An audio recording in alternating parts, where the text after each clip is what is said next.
Now, from CBS 4 News, this is Facing South Florida with Jim DeFede. Good morning, I'm Jim DeFede, and welcome to Facing South Florida. Another historic week in Washington with the House voting to formalize the next steps in the impeachment process of Donald Trump. We're moving into a new phase where we will soon be seeing and watching public hearings with witnesses testifying. There's a lot to get to, so let's get started with our guest. Congresswoman Debbie Mucarsel-Powell represents South Miami-Dade and parts of the Florida Keys, or all of the Florida Keys, actually. She's a Democrat in her first term. Congresswoman, thank you again for coming in. Always a pleasure to have you. Thank you, Jim. So, am I wrong in describing what took place this week as being historic? No, you're not. I mean, it's the fourth time in the history of our country that we are conducting an impeachment investigation. It's been a difficult week. I'm not going to lie to you. It definitely weighs heavily on all of us in the caucus, but it was a vote that was really preparing for the next phase of the investigation. It's mostly procedural, but it formalizes also the inquiry, which, you know, it's a very divisive issue. For me, I have seen this as something that we needed to do to get to the truth. I think it's going to be important to have these public hearings. I think that it will lay to rest any doubt by my Republican colleagues or the White House that they're not allowed due process under these rules. They will be able to question witnesses. The White House will be able to have their White House counsel come and also ask questions of the witnesses.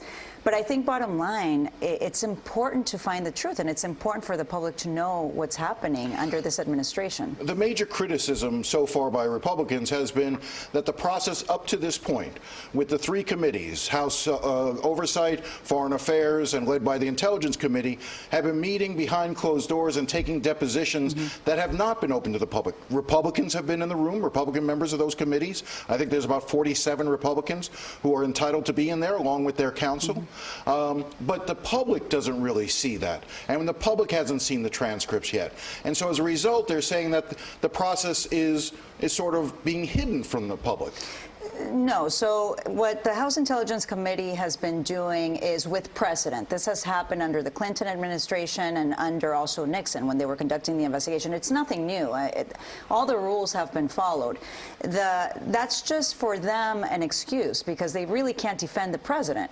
What we've seen is that the president of the United States has used the power of the office for political gain, using it to put pressure on a foreign government, withholding military aid that was already appropriated and approved of so that he could get information on his political opponent. This is completely wrong. It's unconstitutional, and it's why we are where we are right now in the face of the investigation. Let me, I want to play for you a piece of sound. There was obviously the debate on the House floor got heated between Republicans and Democrats, very partisan.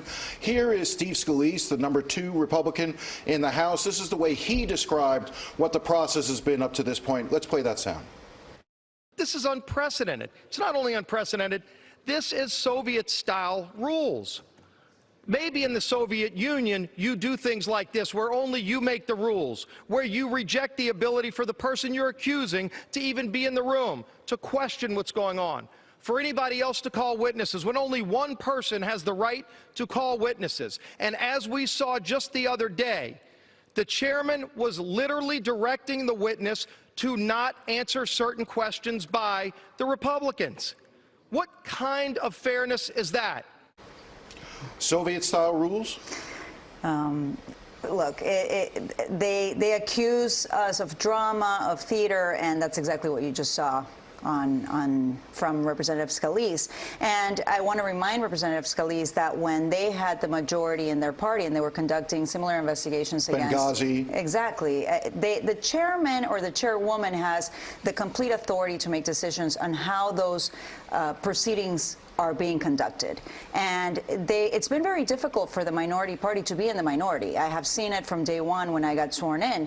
But the reality is that the chairman right now, Representative Adam Schiff, has the authority to know how he manages those hearings, those investigations.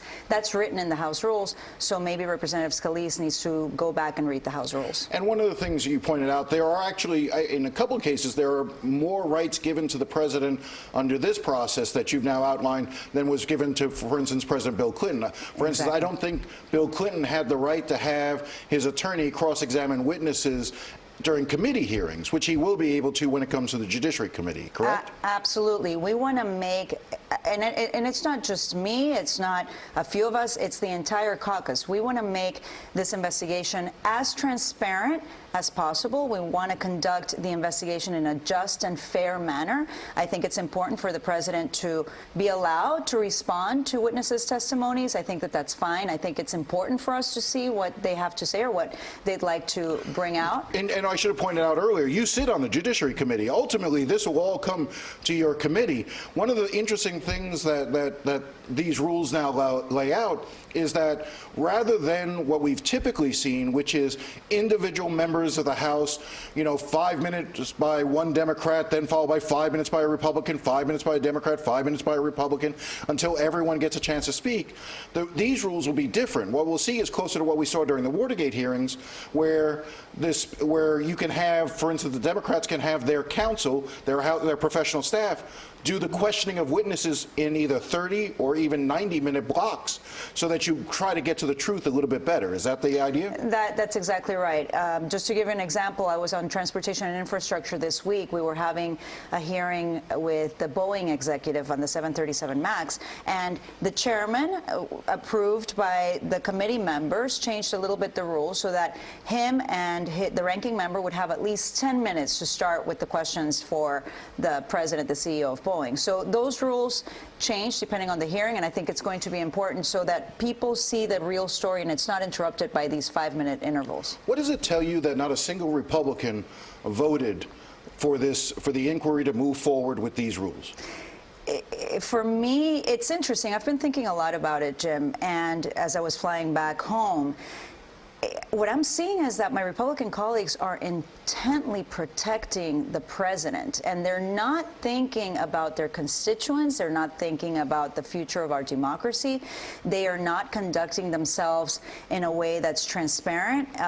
You just saw what you just showed, Representative Scalise really trying to make this a Soviet. I mean, it's crazy because we've seen President Trump is very close to Vladimir Putin, and Russia interfered in our elections. That's been proven by all the intelligence agencies. So I wonder why there's not one Republican right now in the House of Representatives that wants to know the truth and that wants to have a fair and just process. Again, this was a procedural vote, so they are intent on protecting this president regardless of what's in the evidence. Well, let me ask you this. Back in March, Speaker Nancy Pelosi laid out what she thought was going to be necessary to move forward, that she did not, this was when we were still looking at the Mueller report and considering that as part of the impeachment. And she outlined a series of things that she thought was essential for impeachment to take place. And one of them was that there was bipartisan support for the inquiry, that you needed to have Democrats and Republicans buy in together to move forward for the good of the country. We're now several months later, and we have not seen that. If at the end of the day, Democrats vote along party lines in the House to impeach the president, and it goes to the Senate and he's acquitted along party lines, what does that say to the country? What does that do? And will any of this be worth it at the end by then? So we won't know that yet, Jim, and it's a question that we ask ourselves every single day. But ultimately, I don't think the president has given us a choice. We have 3 branches of government in this country. Congress represents Article 1. We have the authority and the power to investigate, to conduct oversight. When we have a president abuse his power, when we have a president that has obstructed justice, and he is now obstructing Congress, he is telling witnesses to not appear when we ask them to come forward. This has never happened. We cannot allow this president to get away with behavior that we haven't seen in the past. One of the arguments that Republicans will make and continue to make, and that may resonate with the public, is that we are just a year away from an election. Why not bring out the information, then just simply let the voters decide? I think it would set a very dangerous precedent in our constitutional powers. I think that if you have evidence in front of you, I'll give you an example. I'm a member of the Judiciary Committee. I have seen very, very troubling evidence. And if we see it, if you see it from any president, and I've been asked the question, if it was a Democratic president, how would you feel? Well, to be honest with you, maybe at the beginning I would say, no, this is a political attack. But if I saw evidence in front of me and it was a Democratic president, Jim, I would absolutely want to find out the truth and show it to the American public. Well, how big a turning point was the fact that this wasn't looking backwards in terms of the 2016 election? This was looking into his possible interference in the upcoming election. How can you be sure that you can rely on the voters to have a fair election if the president is interfering with it, and we see signs that he's interfering and trying to put his thumb on the scale by using foreign powers to influence the upcoming election? Yeah, and in Congress, we are seeing evidence that we already have seen Russia trying to interfere through the spread of misinformation on social media. And if we have evidence that they did it in 2016, and we have a president that has not really put pressure on Russia to stop that behavior, and we're seeing him openly admitting that, yes, he asked the Ukrainian government for a favor. He asked the Ukrainian president to investigate his political opponent.